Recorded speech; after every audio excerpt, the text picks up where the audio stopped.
नमस्कार साथियों, उम्मीद करता हूँ सब अच्छे होंगे। आज हम बात करेंगे यूपीएससी के ट्रेंड के बारे में। ट्रेंड का मतलब प्रश्नों की जो प्रवृत्ति है, वो कहाँ-कहाँ से कैसे-कैसे पूछी जाती है। जैसे हम किसी यात्रा को स्टार्ट कर लेते हैं, तो यात्रा का पूरा एक पहले ब्लूप्रिंट बनाते हैं। ऐसे ही यूपीएससी के अंतर्गत भी अगर आपने तैयारी करना स्टार्टिंग कर दिया है, तो उसका भी आपके जीवन के साथ-साथ देखा जाए, तो उनकी क्रियाओं में ब्लूप्रिंट होना चाहिए। मुझे प्रीलिम्स की तैयारी के साथ-साथ देखा जाए, तो यहाँ एडवांस चीज़ें कैसे रेडी करनी है, बेसिक चीज़ें कैसे रेडी करनी है, आंसर राइटिंग कैसे करना है, ऐसे राइटिंग कैसे करना है, ये सारी व्यापक तरीके से एक फ़िल्म होनी चाहिए दिमाग में आपके पेपर वर्क के आधार पर। तो यहीं से जब तक आपको ट्रेंड का ही नहीं पता, तो आप उसको जर्नी को पूरी कैसे कर पाओगे? तो बहुत ज़रूरी है कि बहुत दुनिया कहती है हिस्ट्री, ज्योग्राफी, इकोनॉमी पढ़ लीजिएगा या बेसिक थीम रेडी कर लीजिएगा। इससे ज़रूरी ये होता है कि पहले ये समझो कि यूपीएससी आपसे चाहता क्या है और यूपीएससी की डिमांड क्या है, उसको फुलफ़िल करने के लिए आपके पास रिसोर्स क्या होने चाहिए या उसको फुलफ़िल कहाँ से करना है। ये बहुत सारे ऐसे पैरामीटर बन जाते हैं, जिन पे हम लोग आज डिबेट करेंगे। तो आइएगा आज हम चर्चा करते हैं यूपीएससी के ट्रेंड के बारे में। अगर बेसिक चीज़ अगर आप जानते हैं, तो बेसिक का मतलब ये रहा कि यूपीएससी का पेपर का स्टैंडर्ड आप जानते हैं। इट मीन्स मतलब यहाँ पे प्रीलिम्स में क्या होता है, मेंस में क्या होता है, ये कुछ बेसिक बातें हैं जो आपको दिमाग में होनी चाहिए। या इंटरव्यू में कितना होता है, या प्रीलिम्स कितने नंबर का होता है, जीएस का फर्स्ट पेपर जाएंगे, जीएस का सेकंड पेपर जाएंगे। तो ये सीसेट जो है इस बार बड़ा डायनेमिक रहा। सीसेट का पेपर के साथ साथ जो जीएस का पेपर है, वो भी इस बार जो एलिमिनेट टेक्निक थी या बहुत सारे ऐसे ध्यान रखना पैरामीटर्स होते हैं प्रीलिम्स क्वालिफाई करने के, उन सबको हताश कर दिया यूपीएससी ने। तो हमें क्या ट्रेंड को फॉलो करना है, क्या स्ट्रक्चर होना चाहिए, ये इस बार जो बदलाव हो रहा है यूपीएससी में कि अगली बार और बदलाव क्या होगा। 2024 का एग्जाम देने वाले हैं, 2025 का एग्जाम देंगे, उनके लिए रणनीति क्या होनी चाहिए, इन सब पे डिबेट करेंगे। लेकिन ये लंबी जर्नी है, इसको वन बाय वन करके हम लोग समझते हैं। मेंस में जाएंगे तो यहाँ जीएस के 4 पेपर होते हैं, 1 2 3 4। उसके बाद यहाँ कंपलसरी पेपर का क्या होता है, उसमें लैंग्वेज में हमें कौन सा चूज करना होता है, इंग्लिश को कैसे क्वालिफाई करना पड़ता है। उन 300 नंबरों में से 25% आपके मार्क्स आना अनिवार्य है, अगर नहीं होंगे तो आप मेंस क्वालिफाई नहीं कर पाएंगे। ऊपर से वहां पे अगर देखा जाए, तो यहाँ पे ऑप्शनल का क्या रोल रहता है, एससी की क्या स्ट्रक्चर का सिचुएशन रहती है, यहाँ सबसे अधिक नंबर कहाँ से आप आते हैं, या इसका मेंस का स्ट्रक्चर जो है, मेंस का आपकी जो पर्सनैलिटी इंप्रूवमेंट कैसे करें। यानी ये प्रत्येक चरण के बारे में आपका अगर एक बिल्कुल सिनेरियो नहीं होगा, बिल्कुल क्लियर विजन नहीं होगा आपका, तो आप बार बार डिमोटिवेट होते रहेंगे और समझते रहेंगे कि मुझे तैयारी में ये रिसोर्स इकट्ठा करना है, ये नोट्स इकट्ठे करने हैं, यहाँ से कोचिंग करनी है, वहाँ से करना है। ये लंबी जर्नी आपकी बन जाती है। लेकिन इन सबको छोड़ के हम पहले ये जान लेते हैं कि इस बार का जो ट्रेंड है, यूपीएससी ने जो प्रीलिम्स के बारे में हम लोग जाने, तो I think you know prelims का पेपर जो है 100 क्वेश्चन होते हैं, वहाँ 200 नंबर का जीएस 1 होता है और 200 का ही जीएस 2 होता है। लेकिन वहाँ 80 क्वेश्चन जो होते हैं जीएस 2 में होते हैं, जिसको सी सेट के नाम से हम लोग जानते हैं। अगर हम प्रीलिम्स के सापेक्ष में देखें, तो 2023 में हिस्ट्री का जो वेटेज है, कितने क्वेश्चन रहा, 14 क्वेश्चन।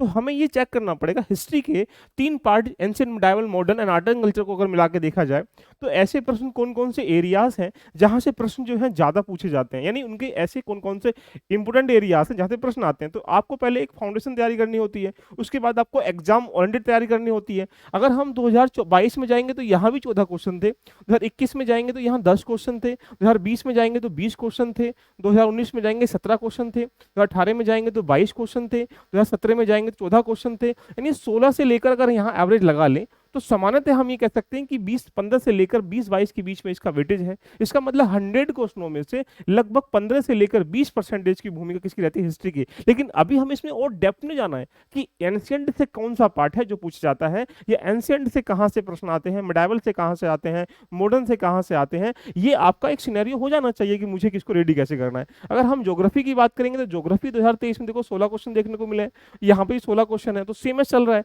यहाँ पे 10 क्वेश्चन, यहाँ 10 क्वेश्चन, यहाँ 14 क्वेश्चन, यहाँ 10 क्वेश्चन, यहाँ 9 क्वेश्चन, यहाँ 10 क्वेश्चन। तो ज्योग्राफी के सापेक्ष में अगर हम यहाँ इन्वायरमेंटल को मिला लेंगे, तो आप देखेंगे, देखिएगा यहाँ पे 16 क्वेश्चन और ये 14 क्वेश्चन, यानी हम कह सकते हैं लगभग, क्योंकि ज्योग्राफी का ही पार्ट इन्वायरमेंटल है, तो यहाँ से हम कह सकते हैं लगभग 30 क्वेश्चन जो है ज्योग्राफी और इन्वायरमेंटल से मिला के चले आए। यहाँ पिछली बार भी यही सेम सिचुएशन थी, उससे पिछली बार 10 और यहाँ पे कितना 17 क्वेश्चन थे। तो हमें अपने सिनेरियो को सेट करना पड़ेगा, अपने स्ट्रेटेजी को क्लियर करना पड़ेगा कि प्रश्न जो पूछे जाते हैं उनकी प्रवृत्ति कैसी होती है और प्रश्न कहाँ कहाँ से कैसे आते हैं।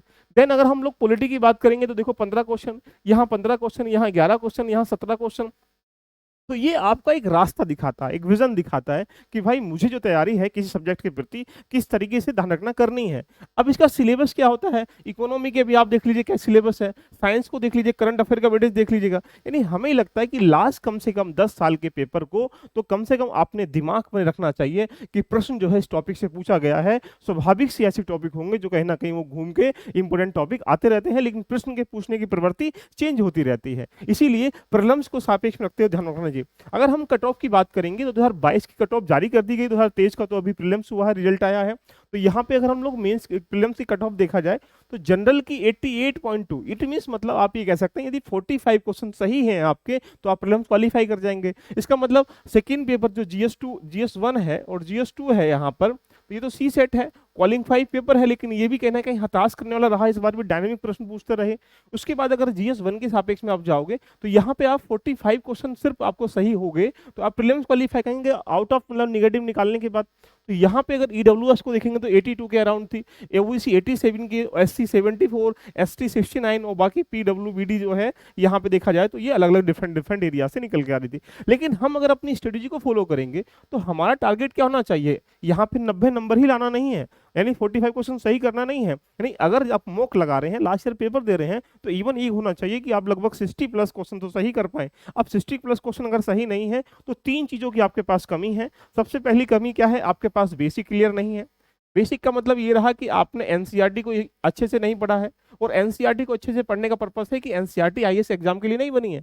आईएएस के लिए क्या उसमें से निकालना है, एग्जाम के लिए क्या निकालना है, तुम्हारे अंदर क्वालिटी होनी चाहिए, ये तुम्हारे अंदर एक गट्स होने चाहिए, तुम्हारे अंदर एक ऐसी ध्यान रखना स्टैब्लिश पावर होनी चाहिए कि मुझे ये पॉइंट जो है आईएएस एग्जाम के लिए जरूरी है। क्योंकि GS1 में, GS2, GS3, GS4 में अगर आपका जितना विजन क्लियर नहीं होगा सिलेबस के प्रति, उतनी आपकी जो सिलेबस पर पकड़ नहीं होगी, तो आपकी स्ट्रेटेजी भी उतनी बेस्ट नहीं होगी। इसके लिए जिसके एनसीईआरटी बेहतर नहीं है वो बढ़िया नहीं कर पाएगा। उसके बाद उसने एडवांस नॉलेज को इकट्ठा नहीं किया, एडवांस का मतलब उसने उन टॉपिकों को व्यापक समझ से विकसित नहीं किया है जो आपने ध्यान रखना एग्जाम ओरिएंटेड पूछे जाते हैं। यानी आपने कोई ऑथेंटिक बुक को फॉलो नहीं किया है, ऑथेंटिक रिसोर्स को फॉलो नहीं किया है, ऑथेंटिक टीचर या मेंटोर या कोचिंग को फॉलो नहीं किया है, इसका मतलब आप यहाँ पे नहीं कर पाएंगे। वो तीसरा जो पॉइंट होता तैयारी का वो होता है रिविजन करना।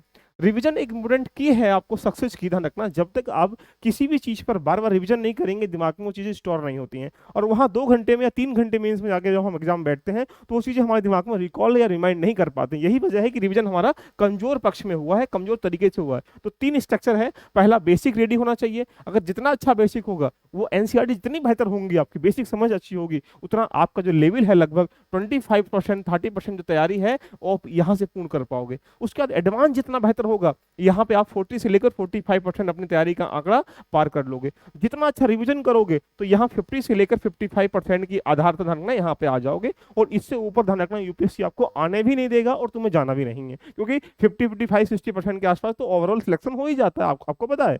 तो यहाँ पे जिसको लगता है कि एनसीईआरटी रेडी करनी है, इसके लिए स्पेशल क्लास चल रही है। मात्र यहाँ पे देखा जाए तो मात्र 900 रुपए में LVIS पे जाना है, यहाँ पर प्ले स्टोर से उसको डाउनलोड कर लेना है, और 900 रुपए में हिस्ट्री की, ज्योग्राफी की, इकोनॉमी की, पॉलिटी की और इवन सोसाइटी की एनसीईआरटी को हम इंटरलिंक करके ध्यान रखना पड़ेंगे। और आपको लगता है तो डेमो जाके एक बार देखिए प्ले स्टोर पे, वहाँ पे एप्लीकेशन पे डेमो भी है और यूट्यूब पे भी डेमो है। आप देख लो कि एनसीईआरटी पढ़ने का वास्तविक तरीका क्या होता है। आपको PDF फॉर्मेट में नोट्स भी मिलेंगे। तो जिनको लगता है इसको ज्वाइन करना है, आप निशन कोच यहाँ पे जाइएगा LVIS प्ले स्टोर पे, वहां से अपने आप को डाउनलोड करके इसको आप परचेज कर सकते हैं। आइएगा बात करते हैं हम लोग आगे सेकंड पेपर सी सेट की। सी सेट एक ऐसा डायनेमिक विषय रहा। इस समय बहुत सारे बच्चों ने इसको लाइटली ले लिया कि हम सी सेट तो क्वालिफाई कर ही लेंगे। सी सेट क्वालिफाई करने का पर्पस यह है कि इसको बहुत इजी वे में हम लोग आराम से कर लेंगे, कि हमारे 30 क्वेश्चन तो सही हो ही जाने हैं। इसको मतलब लाइटली लेना भी एक गंभीर विषय है, ये भी एक अपने आप में पेपर है। तो यूपीएससी ने इस बार देखा गया कि यूपीएससी की जो एस्पिरेंट है इसको लेकर गंभीर नहीं है। इनके अंदर एक IQ स्ट्रेंथ नहीं डेवलप हो पा रही है, उनके अंदर एक IQ लेवल हमारा डेवलप नहीं कर पा रहे हैं, या मेंटल स्ट्रेंथ को हम लोग बेहतर चेक नहीं कर पा रहे हैं। तो प्रश्नों को उसने इस तरह सजाया, ध्यान रखना। आपने देखा होगा इसको लेकर कहीं ना कहीं ध्यान रखना याचिका भी दायर की गई। तो यहाँ इसको भी हमें इग्नोर नहीं मानना, क्योंकि ये भी अपने आप में पेपर है। अगर ये क्वालिफाई नहीं होगा तो GS1 के क्वालिफाई होने उचित नहीं रहता है। इसीलिए जिसे लगता है कि 2024 दे रहे हैं, 2025 दे रहे हैं, 2026 दे रहे हैं, इवन किसी स्टेट का एग्जाम भी दे रहे हैं जो सीसेट के लिए कहीं ना कहीं, चाहे BPSC हो चाहे UPPCS हो, उसके लिए भी सीसेट बहुत जरूरी है। तो यहाँ पर इसकी बैचेस भी आपके सामने चल रहा है। जिसको लगता है कि यहाँ पे इसको लेना, तो ये भी आपको 1 जुलाई से बैच स्टार्ट हो रहा है, और बिल्कुल रिदम से कंप्रीहेंशन को बड़े व्यापक तरीके से पढ़ेंगे। फाउंडेशन बैच है, क्रैश कोर्स नहीं है। यानी इस बार के पेपर ने ये दिखा दिया कि आप कितना कितना ही कुछ कर लीजिएगा, क्रैश कोर्स के माध्यम से या शॉर्ट टाइम की स्टडी से हम इसको क्वालिफाई नहीं कर सकते। तो आइएगा बात करते हैं मेंस के सापेक्ष में।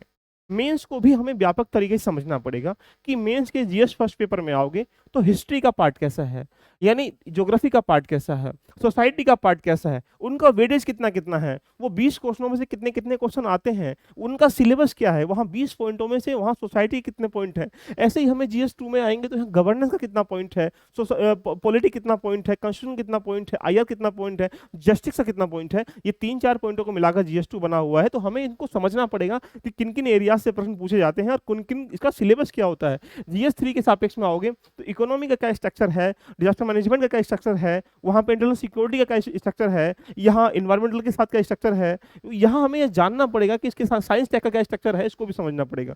जीएस 4 में आओगे तो वहाँ केस स्टडी और थ्योरी का एक पार्ट होता है। 125 में थ्योरी, 125 में यहाँ पे केस स्टडी होती है। तो केस स्टडी सामान्यतः आपके आसपास के माहौल से होने वाली, ध्यान रखना, चीजों से अवेयर कराती है, लेकिन वो सिद्धांत के अनुकूल आपको काम करने पड़ेंगे। इसीलिए इसको भी बड़ा व्यापक तरीके से समझना चाहिए, क्योंकि यूपीएससी क्वालिफाई करने के लिए 3 पिलर होते हैं जहां नंबर अच्छे आते हैं। एक पिलर क्या है बोलेंगे सर, ऑप्शनल है, वो आपके दिल की आत्मा है, वो आपके दिल का ध्यान रखना, दर्द है जो आपको पिरोते हो अपने शब्दों में, ध्यान रखना एग्जामिनर में। तो यहाँ पे ऑप्शनल पे जबरदस्त तरीके से काम करना है।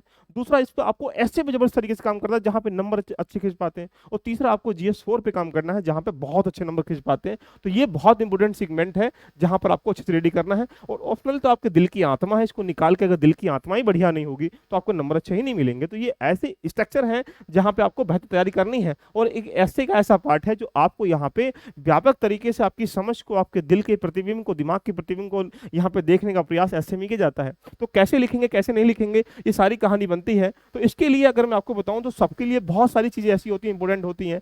एक यहाँ पे आंसर राइटिंग सबसे मेजर सेगमेंट है कि आंसर राइटिंग बहुत जरूरी है। इसके लिए हम लोग 9:30 PM पर हम लोग per day Monday, Tuesday, Wednesday mains की आंसर राइटिंग करते हैं। ये सबके लिए फ्री ऑफ कॉस्ट है और ये LVIS के यूट्यूब चैनल पर सबको फ्री मिलता है।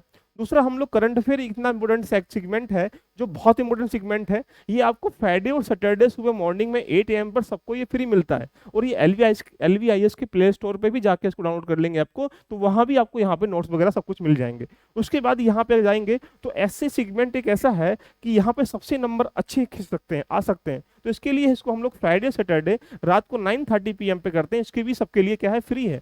और यहाँ पे जीएस मेंस जो ऐसे सेगमेंट जो यहाँ जीएस मेंस में आते हैं, जैसे गवर्नेंस है, सोसाइटी है, जस्टिस है, एथिक्स है, डिजास्टर मैनेजमेंट है, कुछ ऐसे पॉइंट जो मेंस में ही कवर किए जाते हैं, वो सिर्फ मेंस का जो बैच सबके लिए फ्री है, जो यहाँ हम लोग 8 AM पर करते हैं, मंडे, ट्यूसडे, वेडनेसडे, थर्सडे, ध्यान रखना। तो ये चारों के चारों बैच आपके लिए LVIS पे फ्री चल रहे हैं। आप यहाँ ज्वाइन करके अपने आप को, ध्यान रखना, इंप्रूव कर सकते हैं, अपनी नॉलेज को गेन कर सकते हैं और सही डायरेक्शन में पैदा चलने के साथ साथ अपने सपने को पूरा कर सकते हैं। एक प्रकार से एक मुहिम है जिनके माध्यम से आपको सही डायरेक्शन में चलाना एक दायित्व है मेरा। यहां से बात करते हैं अगर मेंस के सापेक्ष में, तो अगर ये बहुत जरूरी है कि अगर GS 1 को तुम देख रहे हो तो सबसे पहले ये जरूरी है कि यहाँ हिस्ट्री का पार्ट होता है, यहाँ सोसाइटी का पार्ट होता है, यहाँ ज्योग्राफी का पार्ट होता है। तो मैंने इसको बड़े, मतलब आप देखेंगे तो इसको व्यापक तरीके से, हिस्ट्री में कल्चर कितने नंबर का आता है 2000, अगर हम यहाँ से बात करेंगे 13 की, तो 13 से लेकर 23 के बीच में हम लोगों ने कहानी को देख रखा है, तो यहाँ 40 नंबर का देखिए कल्चर। उसके बाद हिस्ट्री की बात करेंगे, हिस्ट्री में कौन सा टॉपिक है, फ्रीडम स्ट्रगल है, कितने नंबर का, यहाँ पे 22 में देखेंगे 20 नंबर का है। अगर हम हिस्ट्री में वर्ल्ड हिस्ट्री की बात करेंगे तो यहाँ पे 0 नंबर की वर्ल्ड हिस्ट्री आई थी। उसके बाद हिस्ट्री में पोस्ट इंडिपेंडेंस देखेंगे तो यहाँ 15 नंबर की हिस्ट्री आई थी। उसका सोसाइटी में धार्मिक या रीजन देखेंगे तो यहाँ 40 नंबर का है। सोसाइटी में हम यहाँ पॉवर्टी पॉपुलेशन देखेंगे तो कोई प्रश्न नहीं आया यहाँ पे 2022 में। अगर हम सोसाइटी में इम्पैक्ट ऑर्गेनाइजेशन देखेंगे तो 10 नंबर का प्रश्न आया है, देखिएगा। यहाँ वुमेन्स की बात करें सोसाइटी में तो यहाँ 0 नंबर, कोई प्रश्न नहीं आया। उसके बाद यहाँ पे सोसाइटी में ऑर्गेनाइजेशन की बात करेंगे तो 10 नंबर का। यानी ये वो पैरामीटर हैं जहां पर आपके अंतर्गत जो प्रश्न आए हुए हैं उनके टॉपिकों को डिफाइन करते हैं। तो ये टॉपिक आपको मिल जाएगा। हो सकता है आपको विजुअल ठीक से नहीं हो पा रहा हो, लेकिन आपको ये PDF आपको नीचे दिए गए लिंक में टेलीग्राम पे आप मिल जाएगी। आप उसको एनालाइज करना बड़े मजे से कि 2022 में कहाँ से कितने कितने प्रश्न आए हैं, 2021 में कहाँ से आए, 2020 में कहाँ से आए, 2019 में कहाँ से आए, 2018 में कहाँ से आए। लास्ट 5 ईयर के ट्रेंड को समझना बहुत जरूरी है। अगर लास्ट 5 ईयर के ट्रेंड को आप नहीं समझ पाएंगे जाएंगे तो पहले ये नहीं जान पाएंगे प्रश्न कहाँ से आ रहे हैं, कैसे आ रहे हैं। आपको भी जानकारी कि UPSC GS first to 3 paper में 20 क्वेश्चन आते हैं, जहां पर आपको 150 वर्डों में आएगा तो वहां पे 10 नंबर मिलेंगे, 10 नंबर का प्रश्न होता है, और जहां 250 वर्ड के होते हैं वहां पे 15 नंबर का प्रश्न होता है। तो ऐसे करके व्यापक तरीके से जीएस 1 के पेपर को हमें एनालाइज करना है कि कौन कौन से टॉपिकों से कब कब प्रश्न आ रहे हैं, ये जानना बहुत जरूरी है। ऐसे जीएस 2 में जाओगे, पॉलिटी में बेसिक स्ट्रक्चर से देखा जाए 2022 में 10 नंबर का यानी एक ही प्रश्न देखने को मिला है। पॉलिटी में कंपेयरिंग से देखेंगे तो यहाँ पे 15 नंबर का प्रश्न देखने को मिला है। एग्जीक्यूटिव कार्यपालिका से देखेंगे तो यहाँ 10 नंबर का प्रश्न देखने को मिला है। लेकिन लेजिस्लेचर इलेक्शन से देखेंगे तो यहाँ 15 क्वेश्चन नंबर के प्रश्न मिले हैं। सेपरेशन ऑफ पावर से देखेंगे तो यहाँ 25 नंबर के प्रश्न देखने को मिले हैं। फेडरल स्ट्रक्चर से देखेंगे तो यहाँ पे 25 क्वेश्चन देखने को मिले हैं। तो यानी ये वो स्ट्रक्चर है जो आपको जीएस 2 के पार्ट को डिफाइन करता है कि भाई इन टॉपिकों से 2013 से लेकर 2022 के बीच में कहां कहां से प्रश्न आए हैं। ये सबसे बैठ के समझो कि भाई ये टॉपिक वेलफेयर से प्रश्न आ रहा है तो पॉवर्टी हंगर से प्रश्न आया, और पॉवर्टी हंगर से प्रश्न कितने नंबर के आए हैं, 25 क्वेश्चन नंबर के देखिएगा, यानी 2 प्रश्न आए हैं, एक 10 नंबर का और एक 15 नंबर का। तो इसे व्यापक तरीके जब तक हम सिलेबस को एनालाइज नहीं कर पाएंगे तो न्यूज़पेपर से पढ़ने वाली खबरों को हम लिंक नहीं कर पाएंगे, एनसीईआरटी से पढ़ने वाली चीजों को हम आपस में लिंक नहीं कर पाएंगे, और एडवांस नॉलेज इकट्ठा कर रहे हैं तो हम वही भीड़ का हिस्सा बनते चले जाएंगे कि हाँ भीड़ जो कर रही है वही हमें करना, लेकिन ऐसा नहीं करना है। कोई टीचर हो, कोई भी व्यक्ति क्यों ना हो, अगर आपको लगता है सिलेबस के अकॉर्डिंग नहीं पढ़ा रहा है, सिलेबस में कोई है ही नहीं वो सब बातें, आपको एक्स्ट्रा ऑर्डिनरी पीएचडी कराने के लिए ज्ञान दे रहा है, तो ये पीएचडी करने की जो उम्र है वो भी अलग है और पीएचडी करने का रास्ता भी अलग है। इसलिए पीएचडी में और यूपीएससी में बड़ा डिफरेंट है। अगर यूपीएससी के अंतर्गत अगर रिसर्चर फेलोशिप को उठाते तो सारे लोग वही पीएचडी बोलते कि भैया यूपीएससी क्वालिफाई करने की जो उम्र है और ऊपर से एलिजिबिलिटी है वो पीएचडी है, लेकिन ऐसा नहीं है। वहाँ यूजी करने का ऐसी हमने मान्यता दे दी कि हर कोई व्यक्ति चाहे डॉक्टर बन के आ रहा हो, चाहे आईआईटी करके आ रहा हो, चाहे किसी बैकग्राउंड से आ रहा हो, सबके लिए बराबर पेपर है। इसीलिए तो सिलेबस उसने एक डिफाइन कर रखा जो हमें समझना पड़ेगा। जीएस 3 में जाओगे तो जीएस 3 के अंतर्गत भी यही सब चीजें डिफाइन कर रखी हैं। इकोनॉमी ग्रोथ से टॉपिक देखिए, ग्रोथ से कितना नंबर का आया, देखो 25 नंबर का, यानी 2 क्वेश्चन देखने को मिले हैं। यहाँ पे बजट से देखेंगे तो बजट से भी यहाँ एक प्रश्न नहीं आया 2022 में। 10 में आया था 1 क्वेश्चन, 20 में आया 1 क्वेश्चन, 19 में आए 2 क्वेश्चन, 18 में आए 1 क्वेश्चन, 17 में 1 क्वेश्चन, 18 में 16 में 1 क्वेश्चन, 15 में 1 क्वेश्चन। तो यानी आप ये समझ सकते हैं कि ऐसे टॉपिकों को हमें मार्क करना है जो एग्जाम ओरिएंटेड, ये टॉपिक जो है बहुत इंपॉर्टेंट है। अब साइबर सिक्योरिटी की बात करेंगे तो साइबर सिक्योरिटी की यहाँ पे 1 क्वेश्चन 15 नंबर का आया है, यहाँ 10 नंबर का, यहाँ 10 नंबर का। तो यानी ये मैंने इस तरीके से ध्यान रखना है, इसको यहाँ टॉपिक को डिफाइन किया है कि भाई हर साल मैं आपके सामने यही बोल रहा हूँ। देखिएगा अगर क्रॉपिंग से क्वेश्चन आया है तो क्रॉपिंग से देखो, फूड से क्वेश्चन है और जीएस 3 का पार्ट है, कोई 0-0 क्वेश्चन देखने को मिल रहा है। लेकिन यहाँ पे 1 क्वेश्चन देखो आया 15 नंबर में, ये 2 क्वेश्चन आए 25 नंबर में, ये 2 क्वेश्चन आए 15 नंबर में, ये 3 क्वेश्चन आए। तो क्रॉपिंग एक ऐसा टॉपिक है, हमें उसे पढ़ना पड़ेगा। एमएसपी पीडीएस से प्रश्न आया है तो एमएसपी से यहाँ एक प्रश्न आया, देख लीजिए 10 नंबर का, उसके बाद यहाँ नहीं आया, यहाँ नहीं आया, यहाँ 15 नंबर का प्रश्न आया। तो यानी एमएसपी पीडीएस को डीपली पढ़ना पड़ेगा। फूड प्रोसेसिंग को हम लोग पढ़ना पड़ेगा, तो यहाँ 25 नंबर का प्रश्न है। तो यानी यहाँ पे हमें ये लगता है कि जब तक हम सिलेबस को व्यापक तरीके से, सिस्टमेटिक तरीके से नहीं समझेंगे तब तक हम उसकी लैक को नहीं समझ पाएंगे, ट्रेंड को नहीं समझ पाएंगे कि यूपीएससी कहाँ से प्रश्न आता है। और हम एक अंधे विश्वास की तरह उठा के हम एनसीईआरटी पढ़ना स्टार्टिंग कर देंगे, हमें स्ट्रक्चर पता नहीं आएगा, हम एकदम से हम स्पेक्ट्रम या बाकी जो किताबें होती हैं लक्ष्मीकांत को उठाएंगे, पढ़ना स्टार्ट कर देंगे। वो सब नहीं करना चाहिए। वो किताबें, ये सब चीजें, अगर कोई आईएएस के लिए कोई एक ही 2 किताब बनी होती, हर व्यक्ति उसको page to page, line to line, word to word यहाँ रट लेता, लेकिन ऐसा नहीं होता है। क्यों? क्योंकि उसका स्ट्रक्चर अलग है। तो यहाँ जीएस 4 का पार्ट है, कहाँ कहाँ से प्रश्न आ रहे हैं।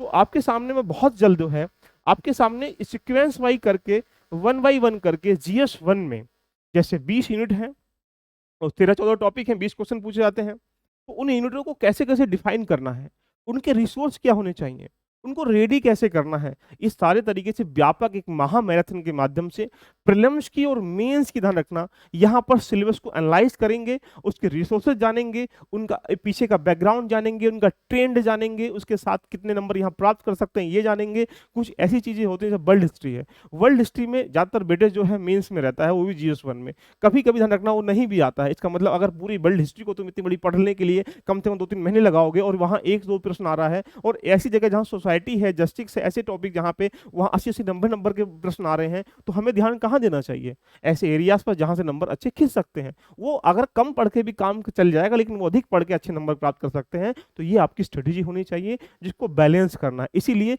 सीसेट को भी इग्नोर नहीं मानना है और एनसीईआरटी को भी इग्नोर नहीं मानना है। तो जिन लोगों को लगता है कि हाँ, एनसीईआरटी में अभी ज्वाइन नहीं हुए हो, तो आधार मतलब आपकी नींव को मजबूत करने के लिए मात्र 900 रुपए में एनसीईआरटी चल रहा है। ये बैच स्टार्ट हो चुका है। सीसेट का बैच जो है 1 जुलाई से स्टार्ट हो रहा है। इसमें आप पार्टिसिपेट कर सकते हैं और एलबीआईएस पे जाके इसको ध्यान रखना, बहुत सारी चीजें आपको मैंने जो बताई हैं वो फ्री चल रही हैं। तो कैसी लगी चर्चा, एक बार डिफाइन करिएगा, आप कमेंट करिएगा, और क्या चाहते हैं मुझसे, किस विषय पर वीडियो चाहते हैं, एक बार कमेंट करके बताइएगा। मिलते हैं नेक्स्ट सेशन में। All the best, love you all, bye bye, take care.